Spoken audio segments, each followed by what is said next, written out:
Shalom and welcome to Torah for the Nations. This is a new year here in Israel. We just celebrated Rosh Hashana. So it's a good time to start a new series. We're calling it My Bubbi Lives in Israel. Bubbi is grandma. So if you ever wish that you had a grandma, someone who lived in Israel that you could come visit, that could pick you up from the airport and just show you around, show you a good time, this is your lucky day. So either I really am your Bubbi or you can adopt me as your Bubbi. But we would love for you to come to Israel. And before you come, I just think there's a lot of things that you would want to know about. So we're going to do a broadcast at once a week, tell you what's going on here in Israel, some things that you could expect when you're coming. This is a good time for parents to maybe have a family time with the kids, and we're going to do some lessons about what God expects from all of us, how to make good choices, and at the end we'll have like a little quiz. And so it's good for many reasons for you to listen to these videos and to come to Israel. One would be that it's just good to get out of your comfort zone, to learn what other people around the world are doing, to learn their customs, their language, just their money's different. Everything is just interesting and fun when you go to a new place.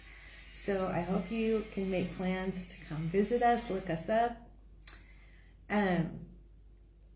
Then, when you listen to a Torah teaching about God, one of the things that you can do is you can dedicate the time that you are learning to the complete healing of someone that you know. So this is really good. If you know someone who's sick, you can say, I dedicate the time that I'm taking to learn about God for the healing of, and you name them.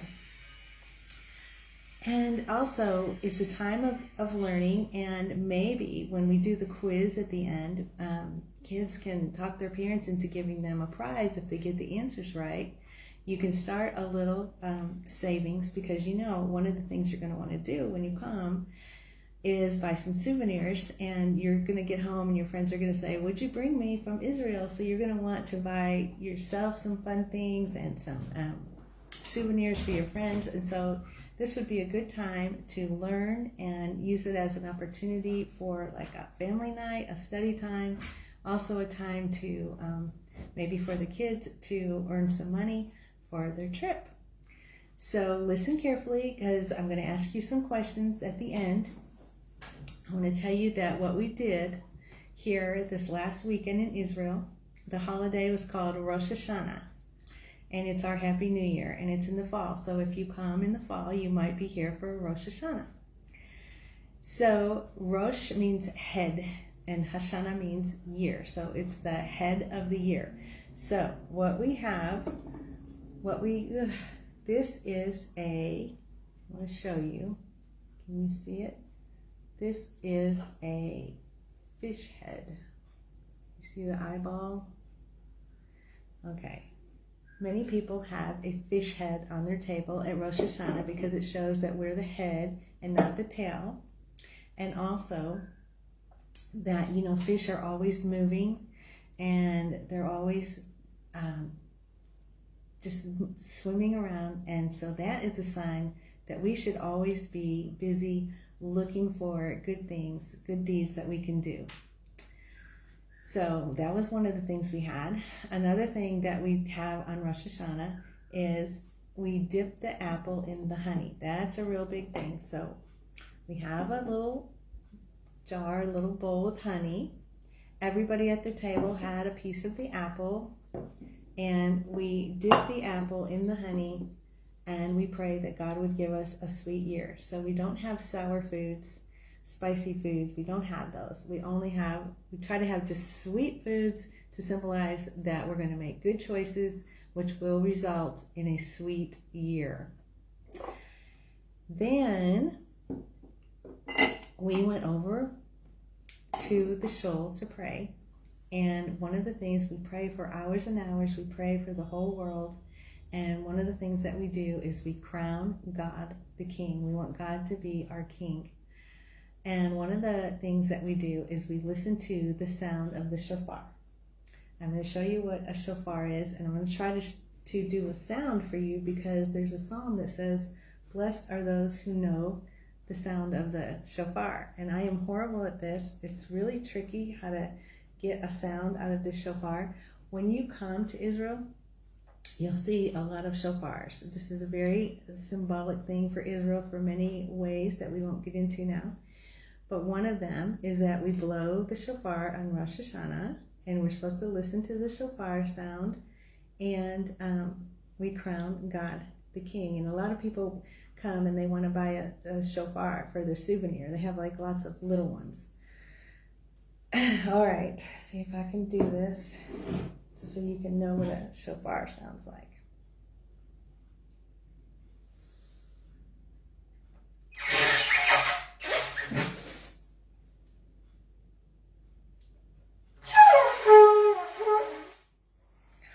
It's hard. I can't do it. But you got a little bit. When you come, you'll hear people being able to get a lot better sound out of it. But that's what the shofar sound is. So what we're celebrating on Rosh Hashana is the birthday of Adam. Adam was the first man that God made. And so God had already made animals, and he had angels, but he needed something more. So why did he make mankind? Why wasn't it good enough just to have animals and angels? Well, the animals are earthly. They live here on earth. The angels are heavenly. But God wanted to combine the two worlds, earth and heaven. And he wanted a human being that could be both earthly and heavenly. And so there's two parts of us. Just like this orange has two parts. It has the skin on the outside, and it has the fruit on the inside. Okay, so you can't see what's on the inside. So God made us the same way. He made us with an outside, the body that we can see, but he gave each one of us something called a soul. And the soul is a piece of him. And it's really exciting, because even when we don't have our body anymore and we pass away, our soul is so happy to go back to God. Our soul is the part of us, like God never dies, our soul never dies. So God wanted to make human beings that would have a part of them to be earthly and a soul that would be heavenly. And so the plan is that he would look down and he would see us imitating him, acting like him. You know, there was this movie that I think about, this very thing.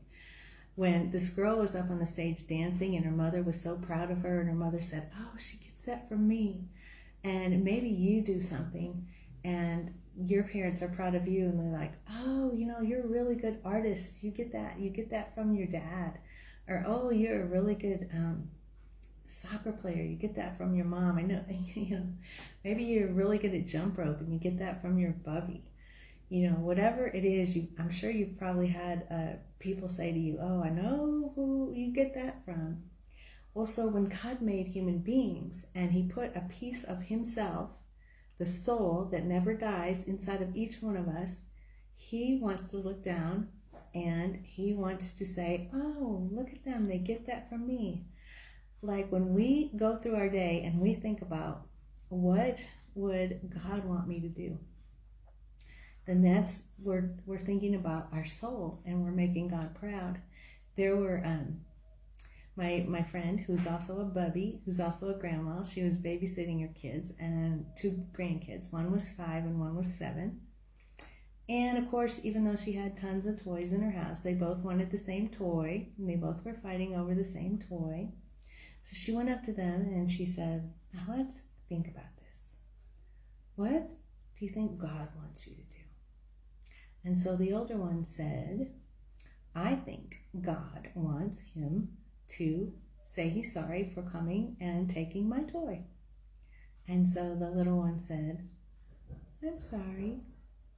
And from that point on, they were able to play nice for like an hour, and my friend was able to get her work done.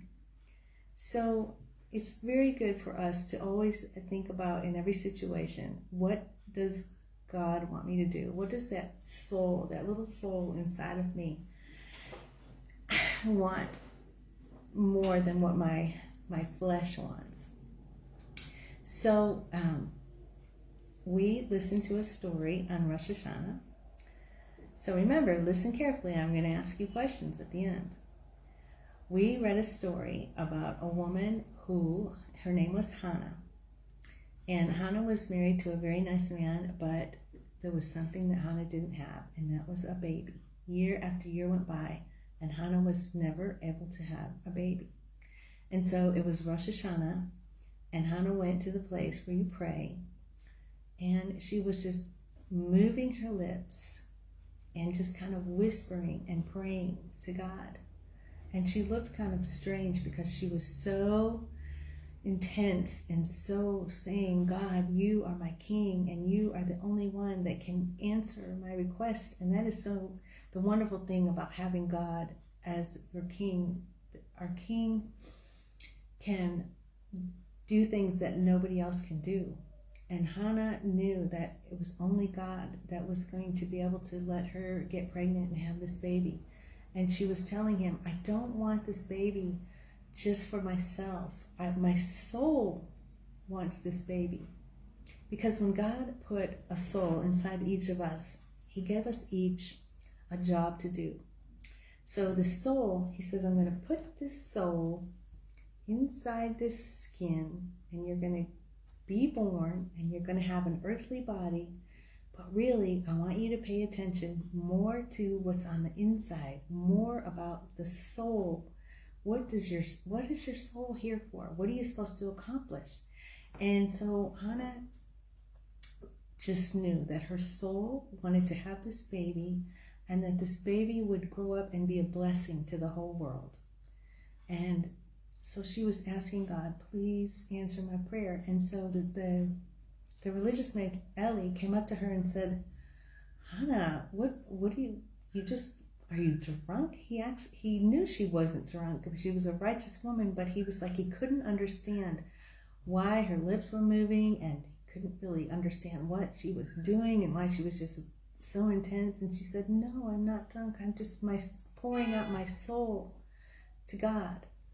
And he said, whatever you're asking of God, by this time next year, he'll grant you.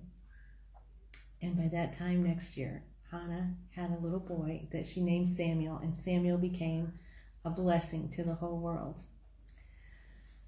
So when you come to Israel, you might see people here. There's a picture of the wall at Jerusalem. That's the place where I want to take you. There will be a lot of people praying, and they call it davening. And you'll see them like moving their lips, and they might look strange to you. And just know that we learn from Hanna that we move our lips and we speak in a very voice that maybe that we hear, but that nobody else can really hear. And that is the way that people have learned how to come before the king and how to pray. And so that's one thing that you'll see, especially at the wall in Jerusalem. I want to take you there. Do you know that you can write a note to God, and there are about 1 million notes every year put inside the cracks in the wall? You see it?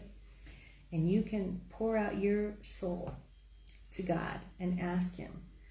There might be something that you feel that you are your purpose here in this world, and you need your king to help you with. And so you can write a note and you can put it in the wall. Okay, so let's talk about a little quiz here to see if you can maybe get some prizes. So in the fall in Israel, do we celebrate Rosh Hashana or Hanukkah? And on the table, do we have a fish head or a fish tail? And do we eat foods that are sour or sweet? Okay. And when we crown God the King, do we blow a saxophone or a shofar? Okay? And when Hanna was praying to God, was she praying for something that her flesh wanted or something that her soul wanted? Okay? And did God answer Hanna's prayer?